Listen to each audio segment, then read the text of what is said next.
Alors, nous avons normalement et en même temps, sauf que là, je pense qu'il y a un petit problème avec le général de Richouts, dont l'appareil est non connecté. Il lui faudrait, s'il m'entend, se déconnecter et se reconnecter. Nous avons en tout cas l'adjudant-chef Marc-Jean Clerval avec nous. Bonjour, mon adjudant-chef. Bonjour Monsieur Stocker, comment allez-vous? Très bien, et vous? Ma foi, fort bien, du mieux possible dans ce monde de fous. C'est ça, dans ce monde de fous, exactement. Alors, on a entré dans le studio donc le général de Richouts, mais il y a un problème. Je vais laisser la technique voir ça, peut-être communiquer d'ailleurs à la technique le numéro de téléphone du général pour que l'on puisse discuter, échanger à trois.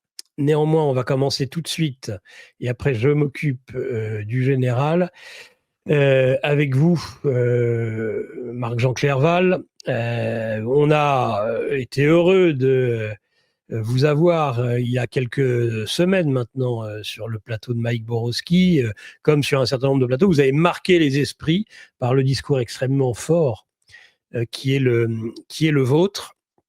Et donc, j'aimerais tout de suite, puisqu'on était sur le sujet du général Mandon, avec Vincent Pavant, vous reposez un peu la même question, c'est-à-dire qu'est-ce que vous a inspiré, quelle est votre analyse de ce discours devant d'abord le premier, il y en a eu plusieurs premiers discours devant les maires de France, où il dit il faut accepter de perdre ses enfants, en avoir la force d'âme, un général qui parle de force d'âme, bon, a priori, et puis aussi qui, par ailleurs, fait le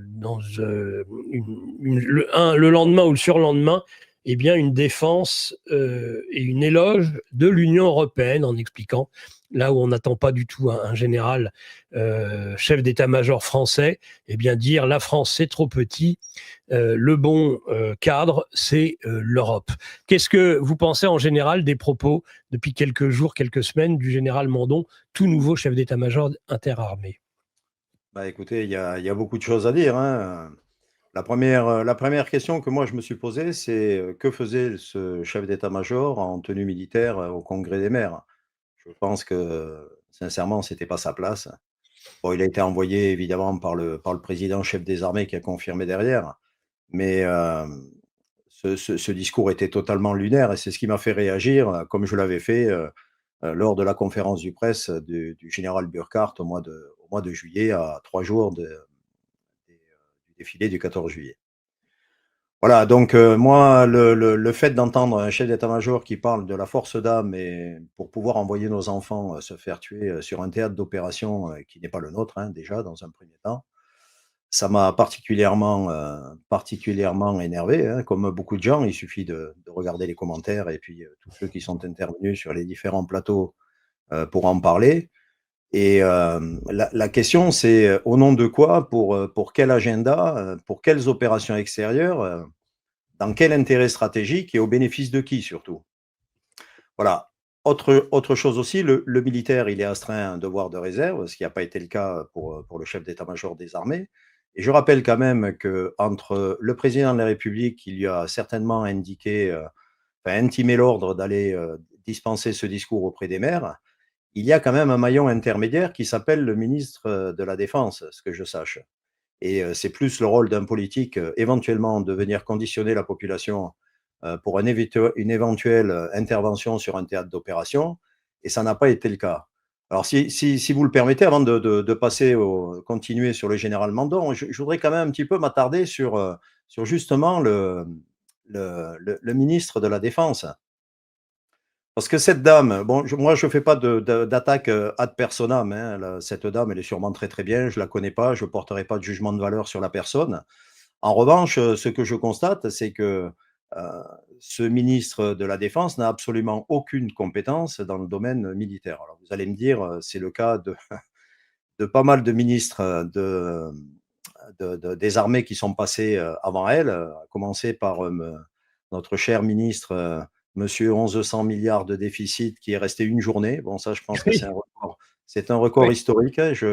Là, c'était quand Et même très Bruno Le fort. Maire. Ouais. Voilà, monsieur Bruno Le Maire. Alors bon, cette dame, elle a aucune compétence militaire. Alors vous allez me dire, elle pourrait être et elle doit être certainement conseillée notamment par le chef d'état-major des armées, les différents chefs d'état-major, les conseillers militaires, etc. Mais ça pose quand même une problématique parce que cette dame, elle a quand même la charge indépendamment de gérer les administrations, elle est quand même là pour défendre le monde, le métier des armes. Et aujourd'hui, on voit qu'il y a un pilotage administratif, c'est un peu ce qu'on voit, hein, c'est un poste politique et c'est plus du tout un poste technique. Alors, Non. la problématique que j'y vois avec cette dame, c'est que comment un ministre qui est non expert, parce qu'elle n'a absolument aucune compétence, c'est pas de sa faute, hein, elle a fait autre chose dans sa vie, personne ne peut lui reprocher, et comment Un elle peut vôtre. challenger, oui, comment elle peut challenger des choix stratégiques. Comment elle peut résister, ça c'est une bonne question, aux pressions industrielles américaines et on pourra peut-être y revenir après quand on verra, les contrats qui sont passés avec, les États-Unis sur le matériel militaire en général. Et elle ne peut pas non plus, défendre la BITD française. Donc ça c'est une vraie problématique. Alors la BITD, ben, qu'est-ce que c'est la BITD? C'est la base industrielle et technologique de défense. Donc en clair, c'est tout ce qui va permettre, à la France de fabriquer, elle-même ses avions, ses missiles, ses chars, ses sous-marins et ses technologies. Donc dans cette BITD, ben, on va retrouver, des acteurs majeurs, hein, du monde militaire, que sont, Dassault Aviation, Thales, Safran, il y en a d'autres et le Naval Group et cetera. Donc je ne vois pas comment, aujourd'hui en plus on a une perte de stratégie, enfin de stratégie, non, de souveraineté, stratégique militaire. On a confié les clés, bon, évidemment par le biais de l'Europe à l'OTAN pour tout ce qui est stratégie de défense, bien que l'Europe aujourd'hui, je ne vais pas vous l'apprendre, s'octroie des prérogatives qui ne sont pas les siennes et qui ne sont pas indiquées dans les traités. Et donc aujourd'hui, ben, cette dame, je ne vois pas comment elle peut, face à l'OTAN notamment, imposer des volontés stratégiques de la France alors qu'elle n'en a aucune compétence. Voilà, alors tout ça, bon, je voulais faire cette parenthèse parce qu'on n'en parle pas souvent. On ne parle pas des compétences donc des gens qui sont aux manettes. Alors on parle souvent du président. Là, on parle évidemment par la force des choses du chef d'état-major des armées. Mais il y a quand même un maillon intermédiaire et qu'il était quand même intéressant de soulever. Oui, complètement. Bon, on n'a toujours pas le général de Richulz qui devrait arriver. Bon, alors j'en profite quand même avant de continuer de développer sur Mandon. On a Oui, dû en chef de rappeler pour ceux, même si beaucoup vous attendaient là, et ça s'est vu dans le chat depuis le début de cette matinale. Donc, vous êtes un adjudant-chef, vous avez passé 22 ans dans les unités parachutistes françaises, déployées sur divers théâtres d'opération, suivi de 7 années comme responsable de la sécurité, donc pour une compagnie pétrolière. Donc, vous avez une connaissance du terrain, c'est le moins qu'on puisse dire. Adjudant-chef Marc-Jean Clerval. Et ça, je pense que c'est un élément important. Et j'ai vu qu'il y avait des gens qui vous remerciaient aussi pour vos vidéos. On rappelle votre chaîne YouTube. Ah ben voilà, le général Richoul, ça arrive. Je vais être bon, là. Voilà, donc vous connaissez tous les deux. oui. Bonjour, mon général. Donc vous avez un site aussi, adjudant-chef Clerval, des tutos de vidéos. Et donc tout ça, on en parlera, mais dans l'autre partie de l'émission, c'est-à-dire sur l'aspect, le chaos auquel vous n'êtes pas prêt, dont on rappelle que c'est votre livre, Vous m'entendez là, non que l'on peut retrouver sur Amazon. Chaos, vous n'êtes pas prêt, de l'adjudant-chef Marc-Jean Clerval. Alors, voilà, ça c'était les annonces pour vous. Général Emmanuel de Richoul, déjà là, bonjour, bienvenue dans cette matinale de géopolitique profonde. Il ne nous entend pas pour l'instant. Mon adjudant-chef, je vous propose de continuer et on va laisser le général petit à petit s'installer, donc sur le sujet du général Mandon, si vous le voulez bien. On vous écoute. Est-ce que quelqu'un m'entend? Ah, bah il est Voilà. voilà. Moi, je vous entends pas. Alors, moi, je vous entends très bien. On va laisser les choses se développer. Marc-Jean Clerval, est-ce que vous pouvez répondre sur le sujet de Mandon? Et on va, parce que vous voyez, il disparaît. Bon, on va perdre beaucoup de temps, sinon on va le laisser et laisser la technique lui expliquer les différentes données. Il me laisse tremper dans le bain tout seul alors. Bon, c'est pas grave. Pour l'instant. Pour l'instant, Ok, il va revenir après. Oui, donc je pensais que vous parliez au général. Vous pouvez Non. me replacer le contexte, s'il vous plaît? Revenir sur les propos du général Mandon. Vous avez Ah voulu oui, interrompre ce que vous vouliez dire sur le sujet pour nous parler de Madame Vautrin, ministre de la Défense. oui, oui, Et donc, absolument. on revient sur Mandon, si vous le voulez bien. D'accord. Bien, alors, par rapport à cette intervention, évidemment, il y a beaucoup de choses qui choquent. Alors, comme je vous l'ai dit, hein, la présence du premier militaire de France, hein, puisque quand il s'exprime au nom de toutes les armées, hein, armée de l'air, armée de terre et marine. Donc, c'est quand même pas rien. Et puis, les, la problématique de vouloir de préparer l'opinion à éventuellement envoyer ses enfants mourir sur un théâtre d'opération qui n'est pas le nôtre, je pense que ça, évidemment, dans les chaumières, ça a jeté un émoi particulièrement palpable. Et dans les discussions que j'ai pu avoir avec différentes personnes sur les endroits où je me rends, ben, c'est la première chose qui ressort. Hein. Donc, je pense que tout ça, c'est fait pour faire peur, bon, ça on s'en doute. Et la bonne question à se poser, c'est pourquoi on en est aujourd'hui à parler d'envoyer nos enfants mourir sur un théâtre d'opération qui n'est pas le nôtre, alors qu'on sait pertinemment que nos armées sont à l'os, je ne vais pas vous l'apprendre, hein, et de préparer les armées à éventuellement intervenir dans un délai de 3 à 4 ans. Ça laisse sous-entendre d'ailleurs dans ce propos que si il nous faut 3 ou 4 ans pour nous préparer face à l'ogre russe, hein, puisqu'il faut appeler un chat, c'est quand même une faute stratégique pour un militaire de laisser dire qu'on est en situation de faiblesse aujourd'hui. Et moi, si j'étais monsieur Poutine, j'attendrais pas 3-4 ans avant de venir manger la France si tel était son objectif, ce qui évidemment n'est absolument pas le cas. Je vois pas ce qu'il viendrait chercher en France. Il a assez déjà de choses à gérer chez lui, d'autant qu'il est entièrement autonome avec comment dire, une économie qui se porte au mieux compte tenu de la situation actuelle. Voilà, donc là, moi je pense que la question au-delà du général qui, bon, lui, il a exécuté ce qu'on lui a dit en bon militaire. Je pense qu'il n'a pas mesuré la portée de Ouais. ses actes. Bon, il Pourtant, s'est il les débattu. réédite. Hein. Pourtant, il a réédité ses propos en toute Oui, décontraction. mais vous avez différentes catégories de généraux. Voyez-vous? Je ne sais pas si vous voyez ce que je veux dire. Donc, Si, si. quand vous avez un... Bon, moi, encore une fois, je ne veux pas faire d'attaque ad personam parce que ça n'apporte rien au débat. Il y en a suffisamment qui le font. C'est pas mon propos, ça ne m'intéresse pas.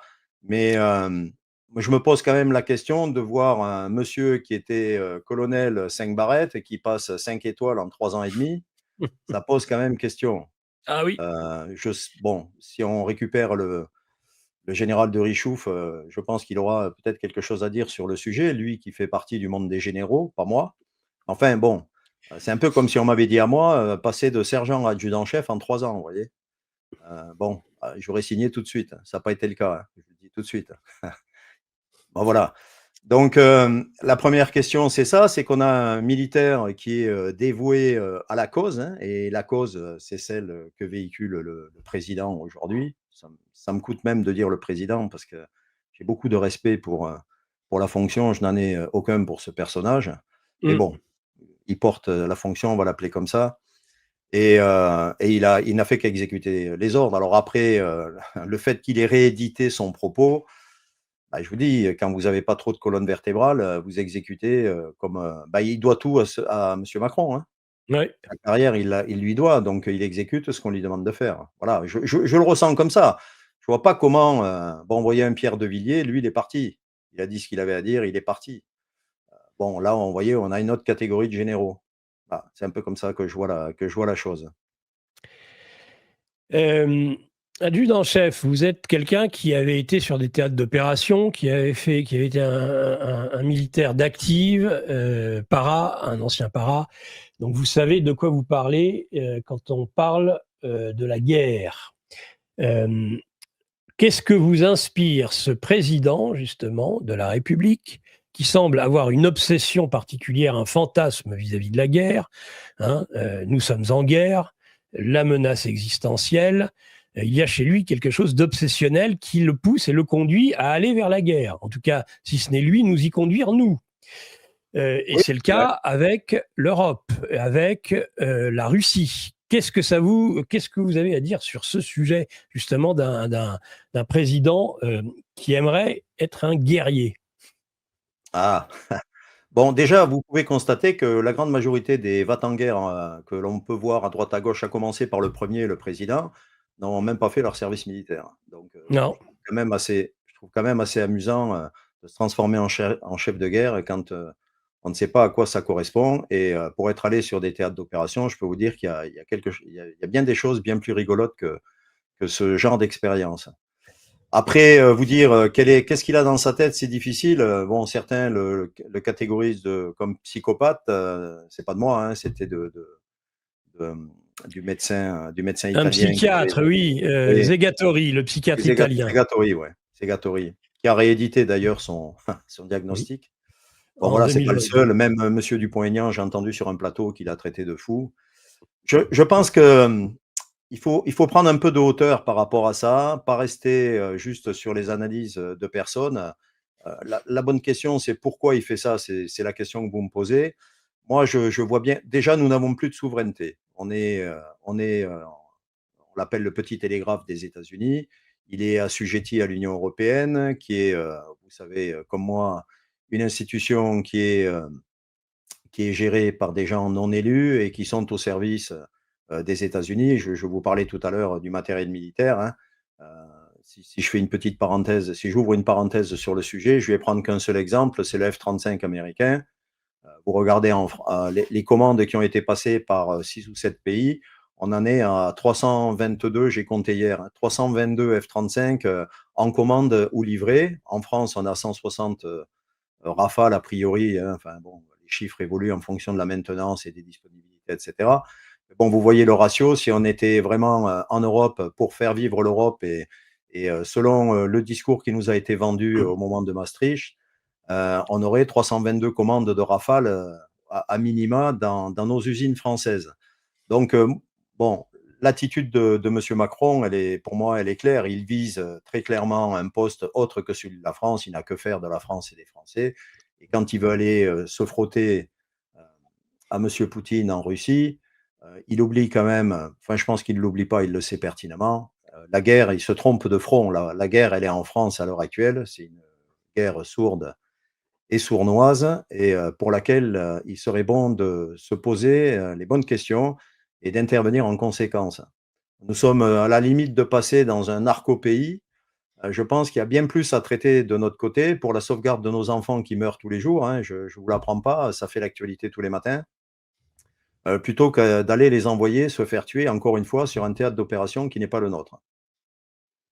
Voilà, alors après, je pense aussi, le deuxième aspect, de pourquoi il se positionne comme un belliciste, de premier ordre, c'est qu'il a Mmh. tellement de casseroles qu'il pourrait, ouvrir, un magasin de vente, hein, une quincaillerie de casseroles tellement il en a et que le fait d'aller faire la guerre, vous comprenez, ça arrange bien, ça met les choses à plat, ça permet de conserver le pouvoir, d'une part et d'autre part, quoi de mieux qu'une bonne guerre pour effacer toutes ces exactions?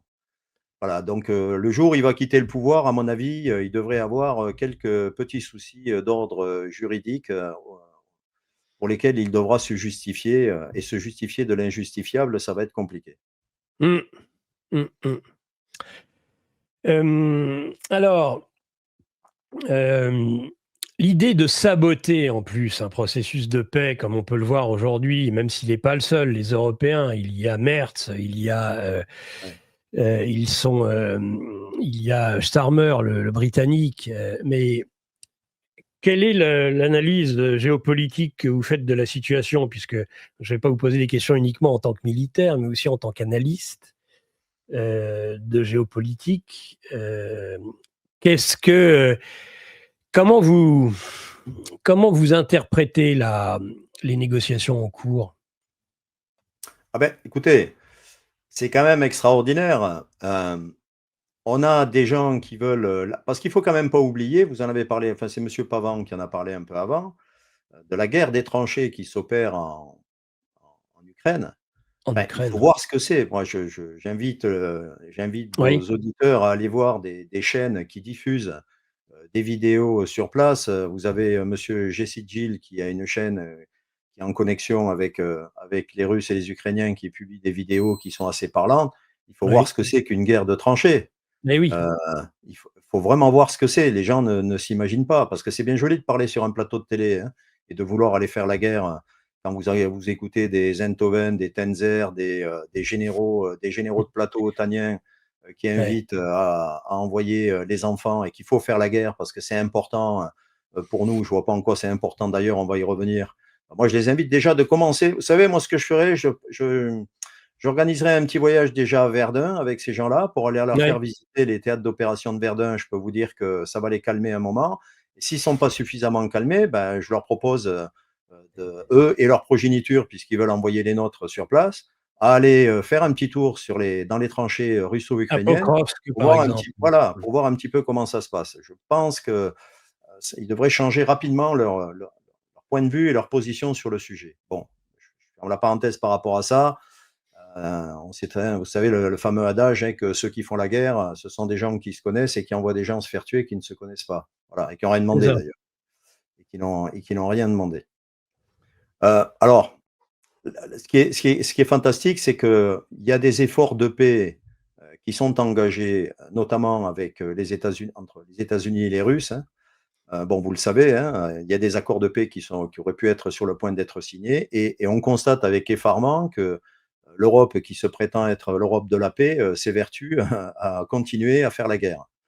Donc il y a quand même quelque chose c'est antinomique, hein, c'est complètement en inadéquation avec le sujet, et on veut continuer. Alors ça rejoint ce que je vous disais tout à l'heure. L'Europe, parce que on parlait de M. Macron, mais si on prend de la hauteur au niveau européen, c'est la même chose pour tous les pays européens.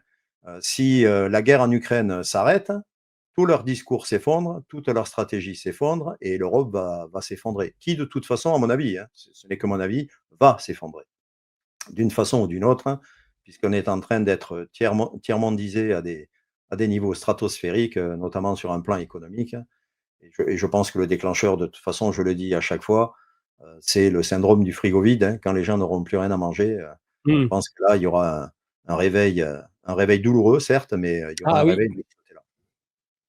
et rien Voilà, donc avant. Mm. quoi dire sur Rien un avant. plan géostratégique? C'est totalement incompréhensible. C'est lunaire. Enfin, j'ai pas de mots. Il faudrait rentrer dans ces esprits malades pour comprendre quelle est leur stratégie de fond, mais on a affaire à des fous furieux. Bon, d'ailleurs, c'est bien parce qu'il commence enfin à y avoir des voix politiques qui s'élèvent. J'ai vu Monsieur Ferry, j'ai vu Madame Ségolène Royal. Bon, on pense ce qu'on veut de ces gens-là, mais enfin, ça y est, ça commence à arriver à l'étage, les lumières s'allument. C'est plutôt pas mal, et il était temps. Mais je vois pas trop comment on peut se sortir de cette situation si on continue sur cette lancée, dans cette stratégie. D'autant qu'en plus, pour faire la guerre, je voudrais quand même rappeler à ces messieurs va-t-en-guerre qu'il faut de l'argent. Mm. Il en faut beaucoup. Il faut du matériel, il faut des hommes, et on n'a rien de tout ça. On n'a plus d'énergie, on n'a plus aucune souveraineté.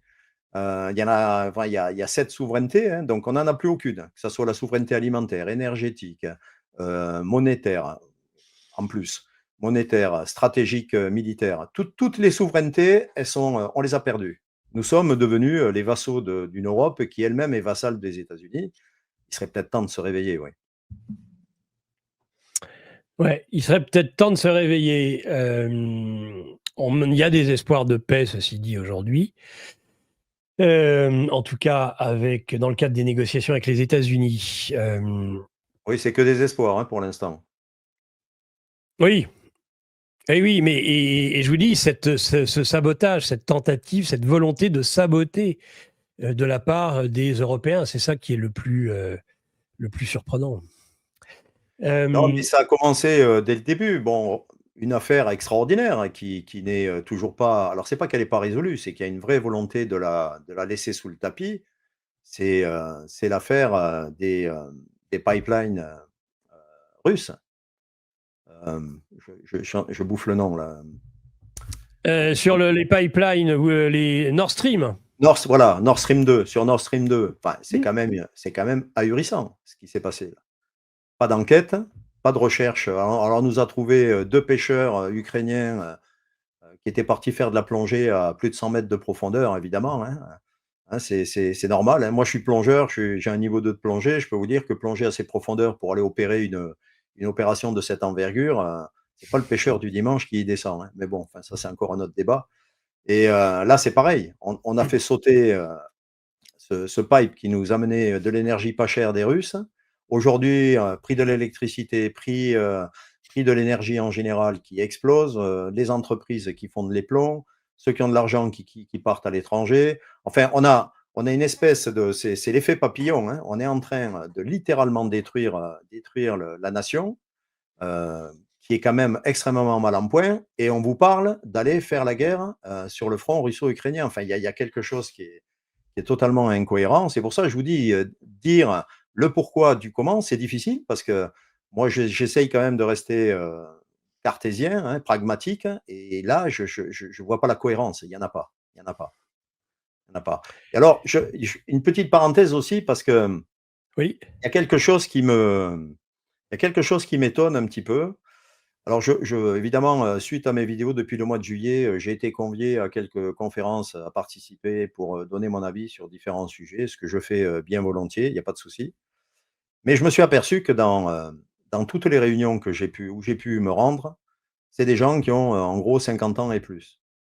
Et je suis extrêmement peiné alors peiné, mais ça s'explique en fait, c'est pas de leur faute, de voir qu'il n'y a pas beaucoup de jeunes qui sont présents. Et je voudrais profiter de cette audience pour dire à ceux qui m'écoutent qu'il faut absolument que les jeunes, alors moi j'ai des enfants, ma fille est née à 41 ans, donc j'ai des enfants qui sont dans la quarantaine, 35-40 ans. Et je voudrais dire à ces gens-là, comme je le dis à chaque fois que j'en rencontre, intéressez-vous à la politique de votre pays, ne pensez pas que vous n'avez pas un rôle à jouer, Non, plus rien. que plus vous allez être nombreux à réagir, et mieux ce sera, parce que nous, les générations, ma génération, comme la vôtre ou celle du général qu'on voit enfin apparaître à l'écran, C'est ça. nous avons un rôle de transmission. Et il faut bien dire à tous ces jeunes que là, ce qui se joue aujourd'hui, c'est leur avenir. Leur avenir, celui de leur progéniture, et qu'on est à un tournant de l'histoire, et qu'il est vraiment capital qu'ils appréhendent le fonctionnement de la nation pour essayer au moins de prendre les bonnes mesures pour se sortir de ce cauchemar, parce qu'on vit littéralement un cauchemar à ciel ouvert. Sauf à la différence que je dis assez souvent, c'est qu'on est dans un asile à ciel ouvert, mais que c'est les fous qui dirigent l'asile. Voilà. Tout à fait, Marie-Jean Clerval, merci. Alors, on va redemander, on va saluer à nouveau le général Emmanuel de Richultz et lui demander déjà s'il nous entend et si nous l'entendons. Moi, je vous entends très bien, mais on vous entend aussi. Formidable. La technique est compliquée quand même. Bon, bah écoutez, en tout cas, j'espère que vous avez été bien guidé. Parfait, ce fut parfait. Bon, bah, c'est formidable. Merci, mon général. Alors, général, on était justement sur les questions. Vous pouvez peut-être, on va vous laisser le temps de ramasser vos propos sur les différents sujets sur lesquels l'adjudant-chef Marc-Jean Clerval est intervenu, c'est-à-dire les propos du général Mandon, le fait de devoir sacrifier ou en tout cas faire en sorte risquer de perdre ses enfants. Ça, c'est les propos du général Mandon. L'Europe, qui est le bon cadre, toujours selon ce général. Chef d'état-major, en quelques années ayant pris les 5 étoiles du colonel au général 5 étoiles, chef d'état-major. Et les questions liées aux bellicistes, à ces hommes, à ces dirigeants européens qui, semble-t-il, ne veulent pas la paix et cherchent à saboter les processus de paix en cours. Donc sur tous ces points, on vous écoute, savoir un petit peu, connaître votre analyse, mon général. Je pense que mon analyse rejoindra certainement celle de l'adjudant-chef Clerval que je connais et que je salue ici, et vous-même, et en vous remerciant de m'avoir accepté sur votre chaîne ce matin. Je crois qu'il faut partir depuis le haut, c'est-à-dire finalement c'est l'Europe et les bellicistes. Je pense que ce conflit russo-ukrainien n'est pas un conflit, normalement, n'est pas un conflit qui nous concerne, qui concerne la France. Mais ce conflit est utile pour l'intelligentsia européenne qui voit dans cette guerre aux frontières est de l'Europe le moyen de créer une peur généralisée pour faire en sorte qu'il y ait comment dirais-je, une volonté des dirigeants de se regrouper, de se regrouper comment, d'avoir une armée, d'avoir un État fédéral qui serait une Europe fédérale avec une défense commune. Voilà ce que je vois, si vous voulez. C'était un petit peu ce que l'on voyait arriver depuis maintenant une dizaine d'années. Et l'opportunité se fait là pour dire, écoutez, la guerre est à nos portes, il faut regrouper les forces, et puis on a un gouvernement unique qui serait fait par Madame van der Leyen, et puis le reste, c'est des États fédéraux qui acceptent l'affaire. Or, bien évidemment, comme vous le savez, je pense, je crois, ayant vécu, mais comme l'adjudant-chef, la défense, elle est d'abord nationale. Vous n'allez pas faire tuer vos soldats pour une cause qui échappe à la nation. Donc c'est assez compliqué aujourd'hui, c'est assez compliqué de faire en sorte que vous puissiez dire aux Français, on est en danger, armez-vous et allez-y. Et puis, dans le même temps, se dire, c'est à 2500 km, c'est pas notre combat. Donc, l'idée, je crois, je vois ça comme ça, on fait peur aux gens, on brandit le spectre d'une guerre à outrance, avec finalement quelque chose de compliqué, de difficile, qui met la nation en danger. Et on se dit, comme ça, tous les gens vont avoir peur. On va leur dire ce qu'il faut faire et vous allez voir que par la peur, on va y aller, quoi. Et d'où cette petite musique que l'on entend depuis maintenant un certain nombre d'années, un certain nombre de mois, qui s'est accélérée depuis 15 jours avec, vous avez suivi, je pense que l'adjudant-chef a dû le dire, l'achat probable des avions Rafale, puis les annonces du président de la République à 2-3 reprises, puis le petit lexique, comment se défendre chez soi avec 3 boîtes de conserve, etc.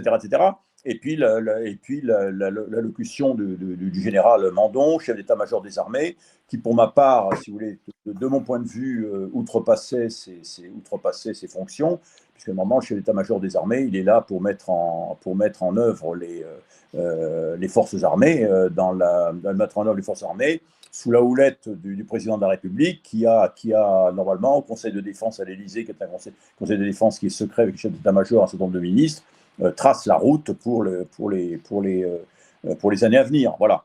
Donc, tout ça fait, je répète que c'est mon point de vue. Je vois mal, je comprends, je vois mal que demain il y ait une levée en masse de Françaises et de Français en âge d'aller se battre pour une cause qui nous échappe totalement. Voilà. Je pense que vous avez résumé en effet tout à fait le sujet. Est-ce que vous vouliez rajouter quelque chose, adjudant-chef Clerval? Oui, alors moi, je pourrais faire une. Alors, évidemment, les 100 Rafales, j'en ai pas parlé parce que, bon, ça, c'est un effet d'annonce. D'abord, c'est pas un contrat qui a été signé, déjà, d'une part. J'ai fait un petit parallèle tout à l'heure avec les F-35 qui sont achetés aux États-Unis, alors qu'on a un des meilleurs chasseurs au monde, qui est fabriqué par Monsieur Dassault, enfin par les usines Dassault. Moi, je pense que la politique stratégique militaire de la France, elle est plus dictée par la France. Aujourd'hui, c'est simplement des relais d'information qui sont donnés à la population, parce que depuis 20 ans, la politique de défense française, elle est alignée sur l'OTAN. En 2009, je crois, c'est M. Sarkozy, après 43 ans d'absence de l'OTAN, qui nous a réintégrés au sein de cet organisme. Et aujourd'hui, c'est l'OTAN qui a défini que la Russie était la menace principale dans ses différentes doctrines stratégiques. Donc, le résultat, c'est que la France, elle ne construit plus une stratégie qui est centrée sur ses intérêts, mais sur une vision d'alliance qui s'inscrit parfaitement dans la vision et la politique européenne qu'on cherche à nous vendre. Enfin, voilà. Donc, vous voyez, c'est beaucoup plus complexe qu'on peut le penser. Après, quelles sont les solutions? Parce qu'on peut faire des constats pendant toute la journée. La question ensuite à se poser, c'est comment on sort de ça. Voilà. savez, quand j'étais militaire, que j'allais voir mon chef dans son bureau avec un problème, il me disait toujours, surtout quand j'étais jeune sergent, il me disait: «Bon, c'est bien là, tu m'exposes un problème, mais la prochaine fois, tu viens avec minimum 1 ou 2 solutions à me proposer». Exactement. Mais ça, Voilà. tous les chefs sont comme ça, oui. Et voilà, donc c'est un peu l'habitude que j'ai pris et c'est ce que je fais dans mes vidéos pour chaque problème que je peux exposer.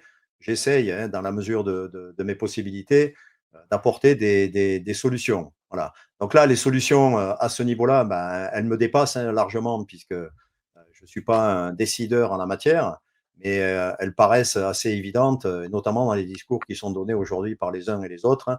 Je ne vois pas comment on peut se sortir de cet enfer en restant dans cette Union européenne maudite qui tous les jours nous spolie et nous fragilise. Voilà. Déjà, on pourrait commencer par ça. Tout à fait. Peut-être poser la question à l'un et à l'autre maintenant du service militaire volontaire dont Emmanuel Macron, c'est aujourd'hui qu'il est censé d'ailleurs faire l'annonce. Nous sommes jeudi, mais on sait déjà à peu près ce qu'il y a dans l'annonce. Peut-être d'abord le général et ensuite Ouais. Marc-Jean Clerval. Alors, le service militaire, si vous voulez, c'est quelque chose qui me. Comment dirais-je? Je vous en ai parlé. J'en ai parlé sur un certain nombre de chaînes il y a quelques jours, là. Service, quand on me parle service militaire, j'ai toujours un peu peur parce que finalement, j'apprends, j'apprends, j'écoute, je vois, et on me dit c'est un service militaire finalement qui sera dédié à pas tout le monde, donc ce sera pour 10 000 ou 15 000 jeunes Français, donc déjà volontaires.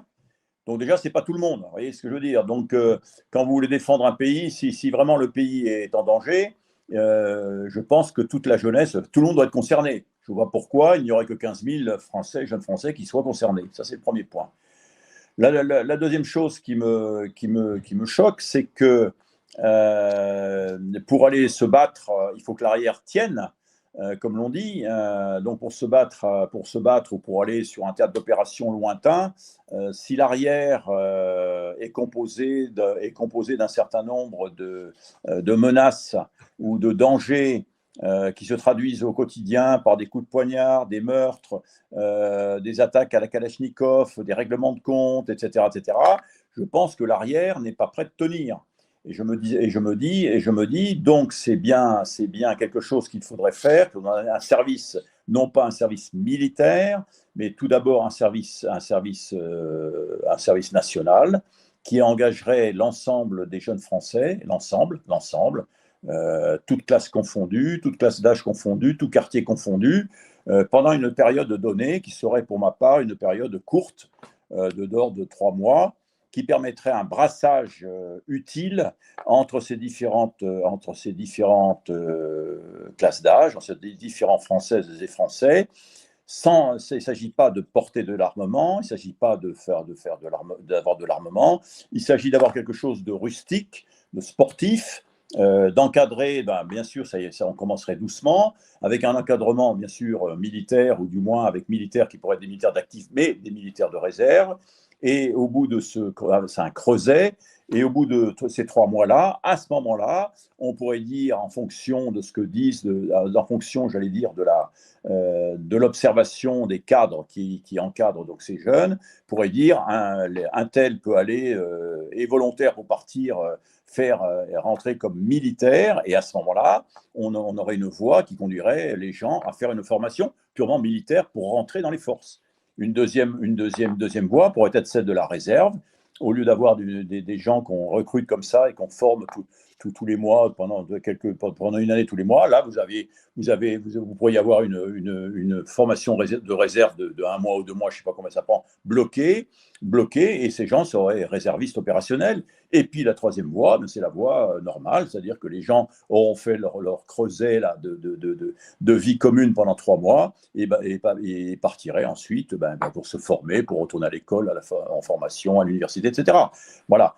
Je crains, si vous voulez, que ce que va nous proposer le président de la République, c'est encore une cote mal taillée, parce qu'on n'a pas les moyens, parce qu'on n'a pas réfléchi, parce qu'on ne veut pas voir la vérité en face, parce qu'on on occulte comment dirais-je, la vérité vraie, que pour paraphraser un certain nombre de personnes, la vérité vraie de ce qui se passe aujourd'hui dans nos villes et villages.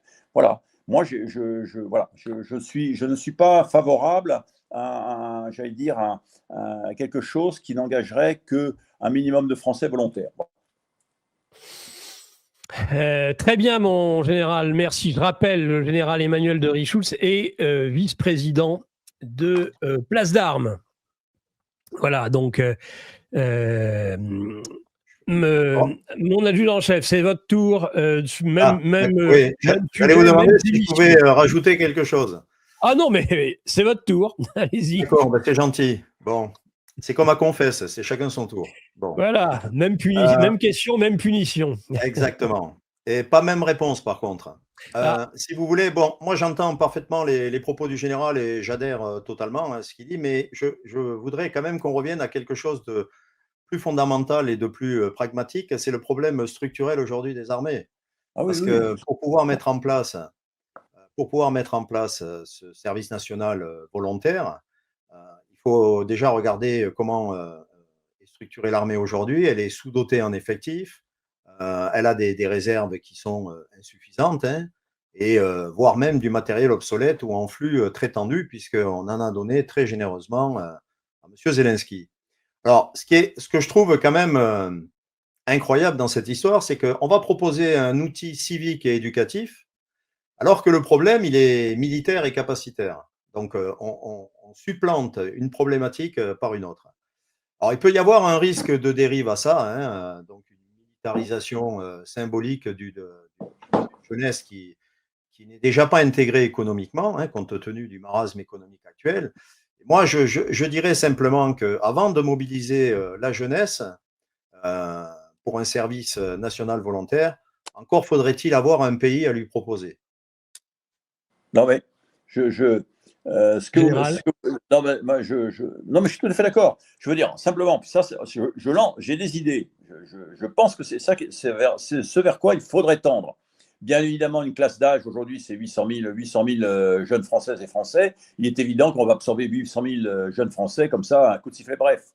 Compte tenu de ce que vous venez de dire et ce que tout le monde sait, c'est que les armées sont à l'os. Deuxièmement, ce ne sont pas les armées, j'espère que ce n'est pas l'armée d'active à qui on va demander de former tous ces jeunes-là. Il faut donc anticiper tout ça et avoir une réflexion sur le long terme en disant peut-être qu'on va commencer par 10 ou 15 000 ou 20 000 jeunes en France, peut-être en se focalisant sur les régions. Peut-être, vous voyez, il y a toute une réflexion à avoir. Bien sûr.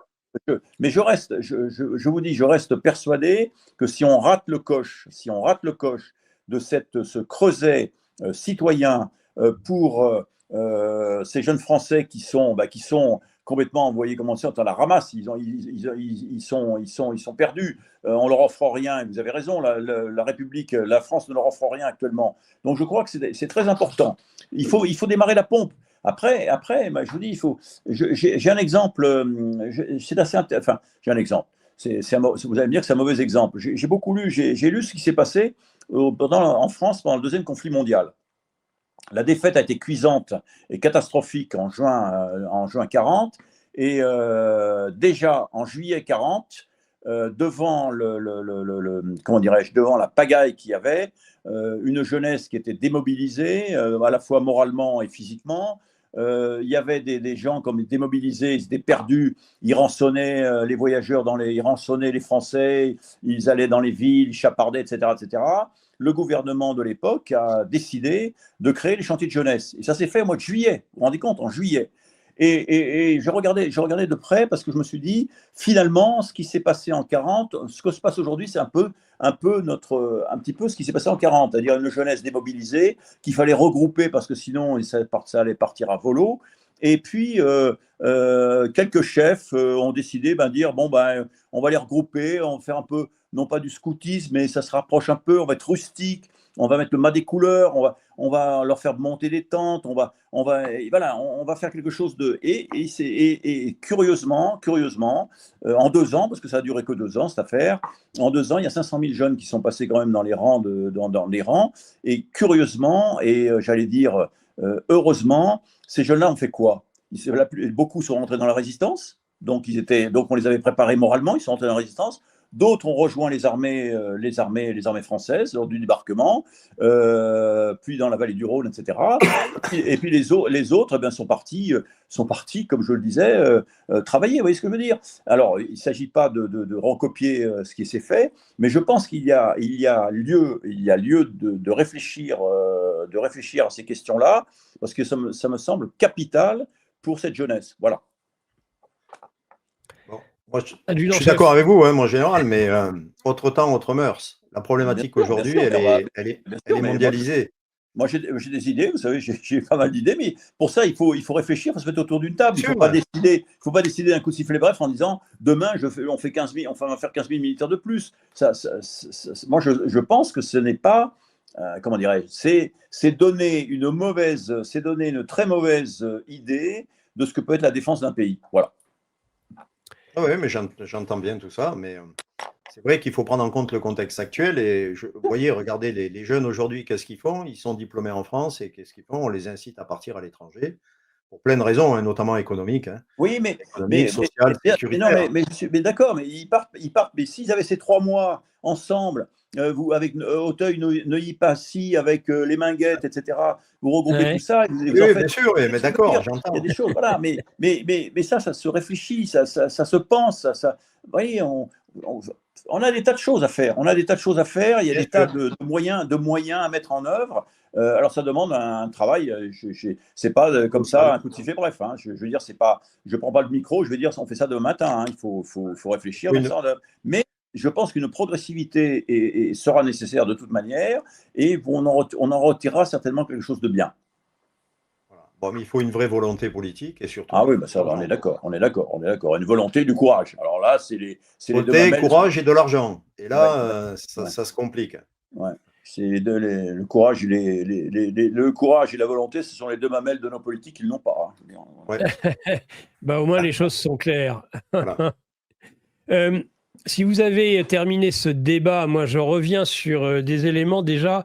Vous êtes tous les deux auteurs. Je rappelle le livre de la juge-en-chef Clerval, Chaos. Vous n'êtes pas prêt, et des ouvrages du vice-président de Place d'Armes, le général Emmanuel de Richulz, avant qu'il ne soit trop tard, ou encore France sécessionniste, que faire?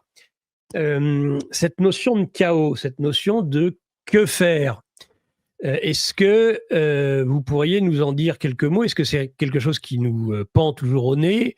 Est-ce que ça prendra la forme d'une guerre civile? Est-ce que ça prendra la forme d'un chaos général? Et est-ce que, par rapport au sujet précédent, le service national, militaire ou autre, ce serait un moyen justement de refaire nation? Ou bien faudra-t-il d'autres moyens pour éviter la catastrophe? Peut-être l'adjudant-chef pour débuter cette fois-ci. Oui, alors je voudrais faire quelques précisions sur l'ouvrage, puisque en fait, j'en ai pas parlé pendant longtemps, parce que je ne voulais pas que mon propos et mes interventions soient assimilables à la vente d'un livre, ce qui n'était absolument pas mon cas. Et d'autant que ce livre, je l'ai écrit bien avant, puisque comme je vous l'ai dit offline, je fais partie d'un groupe d'action solidaire dans le secteur où j'habite, où finalement, on a remis, enfin, c'est une évidence depuis le Covid, on s'est rendu compte qu'il y avait beaucoup de gens qui étaient esselés, qui étaient dans leur coin, qui étaient perdus. Et l'idée, c'est de recréer du lien et de remettre l'humain au centre du dispositif. Et dans ce cadre-là, évidemment, on a vu comment ça s'est passé pendant cette période-là, plus évidemment la période actuelle que l'on vit. Il était évident que de mon côté, moi je suis dans un groupe où il y a 10 pôles différents, dont un groupe survie que je gère avec un autre des forces spéciales. Et j'ai développé des différents mémentos que j'offre, qui veut bien les veut bien. Et du coup, les gens de mon groupe m'ont demandé si je pouvais écrire les solutions des problèmes que j'exposais, puisque l'idée, c'est qu'on a créé des micro-communautés, qu'on fait travailler ensemble dans une hypothèse de situation dégradée, voire très dégradée. Et qu'est-ce qu'il faudrait mettre en place localement pour assurer un minimum de survie collective dans une situation compliquée. Alors, des situations compliquées, je peux vous en donner une qui n'a rien à voir avec une guerre civile. dans la région où j'habite, il y a maintenant 2 ans et demi, 3 ans, on a eu des incendies absolument gigantesques et les gens ont dû évacuer. On a évacué 50 000 personnes en très peu de temps. Ils avaient 5 minutes pour quitter leur domicile et ils se sont rendus compte qu'effectivement, quand vous devez partir comme ça, vous laissez tout sur place et vous vous retrouvez une main devant, une main derrière. Oui, Donc, les gens évidemment du groupe d'action solidaire auquel je participe ont été quand même sensibilisés à cette chose-là. Et c'est de là que c'est parti, que j'ai écrit ce livre. Mais c'est pas un livre que j'ai écrit. D'abord, c'est un complément au Memento comment dire, d'expériences qui vont crescendo dans une dégradation de situation, y compris la guerre civile, puisque aujourd'hui, c'est un peu ce qu'on entend partout. Alors, est-ce que c'est oui, souhaitable? Bien sûr que non. Et il faut bien tout sûr. faire pour qu'il n'y ait pas de guerre civile dans ce pays, parce que c'est la pire des guerres. Hein, il suffit de regarder un petit peu l'histoire. Mais malheureusement, c'est ni vous ni moi qui décidons. C'est les circonstances, c'est l'histoire. Malheureusement, les mêmes causes produisant les mêmes effets, on se rend bien compte que même si ça pouvait être un scénario qui était assez utopique il y a encore quelques temps, eh bien, on pourrait envisager aujourd'hui que ce soit un scénario probable. Voilà, c'est dans cet esprit-là. Général, sur le sujet de justement avant qu'il ne soit trop tard. Oui, alors, si vous voulez, si vous avez bonne mémoire, ce que je pense, et si les Français s'en souviennent, il y a 4 ans, nous avons Place d'Armes a sorti un courrier qui s'est Bien appelé sûr, la fameuse lettre des généraux dont j'étais signataire, ainsi que beaucoup d'autres. Et cette lettre a fait beaucoup de bruit. tout à fait. Elle disait quoi en fait? Elle disait quelque chose de simple. Elle disait Madame, Messieurs les élus, Mesdames, Messieurs les élus, si vous ne prenez pas les mesures appropriées et décisives dans nos quartiers, eh bien, ces quartiers qui font déjà sécession, demain, feront plus que sécession, et ça sera la fin de la France. Et donc, si c'est la fin de la France, vous n'aurez pas d'autre solution que d'appeler l'armée d'active pour rétablir l'ordre. Bon, ça a été le tollé général. Nous avons subi la vindicte à la fois des chefs militaires de l'époque, du président de la République, enfin que sais-je, et toute la nomenclatura. Mais 4 ans après, qu'est-ce qui s'est passé? Ben, rien. Finalement, il ne s'est rien passé. Donc la situation a empiré, les situations ont empiré. Vous regardez ce qui se passe, trafic de drogue, voilà, etc., etc. Quoi. Il y a 2000 quartiers qui ont fait sécession. Tous les jours, que Dieu fait, ben, il se passe quelque chose. Et vous voyez que nos élus sont complètement perdus devant la violence.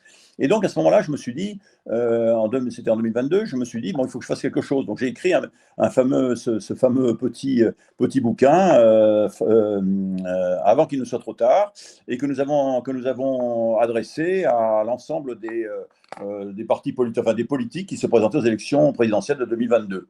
Je vous rassure tout de suite, personne n'a jamais lu, personne ne l'a lu. Et en fait, je leur disais, bon, voilà pourquoi la raison de l'écriture, voilà pourquoi j'ai écrit, et voilà ce qu'il faudrait faire maintenant. Voilà ce qu'il faudrait faire, donc par grande ligne. Et puis voyant que 3 ans après, 2 ans après, toujours rien ne se faisait, j'ai écrit un deuxième livre qui s'appelle France sécessionniste, que faire, mais qui est un dialogue avec un formateur de banlieue, Kevin, qui parle sous son autorité, qui parle, voilà. Et là, nous avons décidé, voilà comment il faut faire. La situation est tellement hors de contrôle que maintenant, voilà ce qu'il faudrait faire pour que la France reste la France. C'est-à-dire que éviter que demain, eh bien, il y ait une scission, parce que la scission de fait, et que la France est une et indivisible, à ce moment-là, c'est plus la France. Et voilà. Donc, je ne vais pas rentrer dans le détail, mais c'est évidemment quelque chose de précis, qui prendra du temps, qui demande 2 choses, comme il a été dit tout à l'heure, c'est la volonté et le courage. Donc déjà, vous voyez ce que je veux dire. Et puis, pour revenir à la guerre civile, eh bien, c'est une guerre civile à bas bruit. Nous sommes déjà en guerre civile. Quand des Français tirent la Kalachnikov sur d'autres Français qui les exécutent dans les couloirs, tous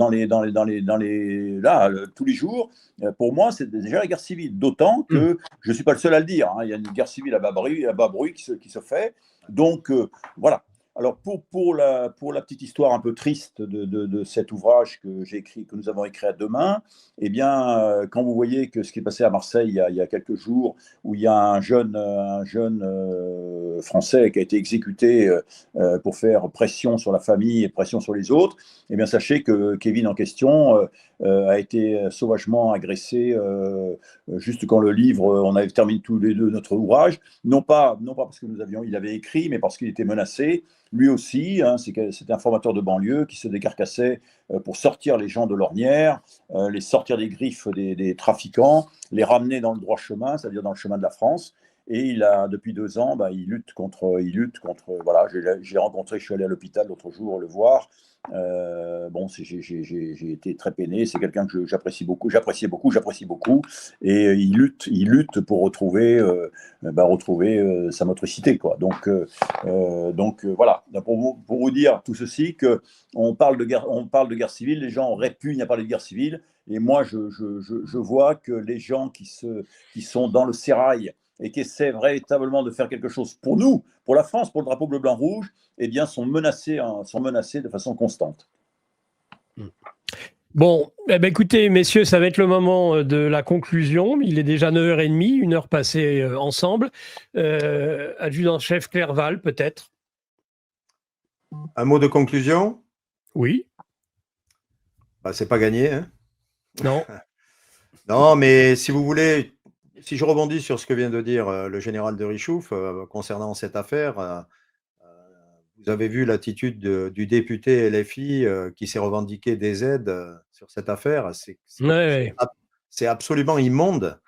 Et quand je vois la qualité de la classe politique qu'on a, qui est censée nous représenter, mais qui au final, comme je l'ai déjà dit plusieurs fois, ne représente qu'elle-même, c'est pour ça que je dis c'est pas gagné. Il y a vraiment un travail de fond et je ne vois pas comment faire autrement que ce que j'ai dit tout à l'heure. Hein. Voilà. Je ne sais pas, à voir. Mais c'est pour ça que je dis qu'il faut que les jeunes prennent à bras le corps le problème aussi, s'intéressent à la politique du pays, voir comment les institutions fonctionnent et décident d'eux-mêmes quel va être leur avenir et celui de leurs enfants. Je ne peux pas dire quelque chose de mieux que ça, parce qu'on est vraiment à un tournant de l'histoire et que vous avez vu, les choses s'accélèrent et si rien n'est fait, la NAS se refaire. Dans une de mes vidéos, j'ai représenté ça sous forme de 2 cages. On est dans la cage, la France nous sommes dans la cage France et la cage France est dans la cage Europe. Et nous avons encore les 2 portes qui sont ouvertes. À nous maintenant de choisir si on veut quitter ces cages et voler de nos propres ailes et de reconstruire ce magnifique pays de 1500 ans d'histoire. Voilà. Bravo, adjudant-chef. Général. Oui, je rejoins un peu ce que dit Clerval. Hein. Quand nous regardons la classe politique qui nous a conduits depuis 40 ans là où nous en sommes, et qui maintenant, pour certains, pérore pour dire voilà ce qu'il faudrait faire pour sortir la forme de l'ornière, il y a de quoi sourire et on sourit tristement, quoi. Je veux dire, ils ont été incapables de redonner sens au pays, de redonner confiance au pays, de donner optimisme à ce pays. Et je crains malheureusement, compte tenu des petits intérêts particuliers des uns et des autres, qu'ils continuent comme avant. Alors moi, je suis assez optimiste parce que je me dis peut-être qu'il va y avoir un déclic de gens qui veulent, jeunes comme moi jeunes, toutes classes confondues, qui souhaitent mettre la France au-dessus des querelles de partis, au-dessus des intérêts individuels, et qui véritablement souhaiteraient que la France reste la France, comme vous l'avez dit, mon jeune chef. Et je pense que de ce côté-là, je me dis que peut-être, on ne sait jamais ce qui peut se passer, il y aura peut-être un déclic là aussi. Quelle forme prendra-t-il? Je ne peux pas vous le dire aujourd'hui parce que personne ne le sait, mais je sais qu'il y a beaucoup de gens qui attendent énormément quelque chose pour notre France. Voilà. Il y a beaucoup de gens qui se réveillent aujourd'hui, il faut le savoir quand même. Hein. Oui. Vous pensez, oui. Il y a beaucoup de gens encore une fois, c'est triste, mais je le redis à chaque fois, syndrome du frigo vide. Quand les gens n'auront plus rien à manger, regardez les agriculteurs, je suis en contact avec les agriculteurs, c'est cataclysmique ce qui se passe dans l'agriculture. Et comme ils me disent, La vraie souveraineté, c'est nous qui l'avons. C'est nous qui donnons à manger au peuple. C'est les besoins fondamentaux. C'est la pyramide. C'est les besoins fondamentaux, les premiers besoins fondamentaux de la pyramide de Maslow, que vous connaissez certainement. C'est boire et manger. C'est quand les gens n'auront plus rien à manger, mais c'est dramatique. Mais je pense que malheureusement, c'est les estomacs vides qui feront réagir les gens. C'est triste, mais je pense que ça sera ça. Ce sera le mot de conclusion. Merci à tous les deux qui avaient servi la France pendant plusieurs dizaines d'années et qui aujourd'hui continuent à témoigner de ce qu'il faudrait pour que cette France éternelle revienne, soit de retour. Merci, adjudant-chef Marc-Jean Clerval. Merci à vous. Merci, général Emmanuel de Richouts. Merci beaucoup. Et de moi. Excellente journée à tous les deux. À très bientôt, j'espère. Je vous renvoie le compliment. Merci, au revoir. Au plaisir. Au revoir.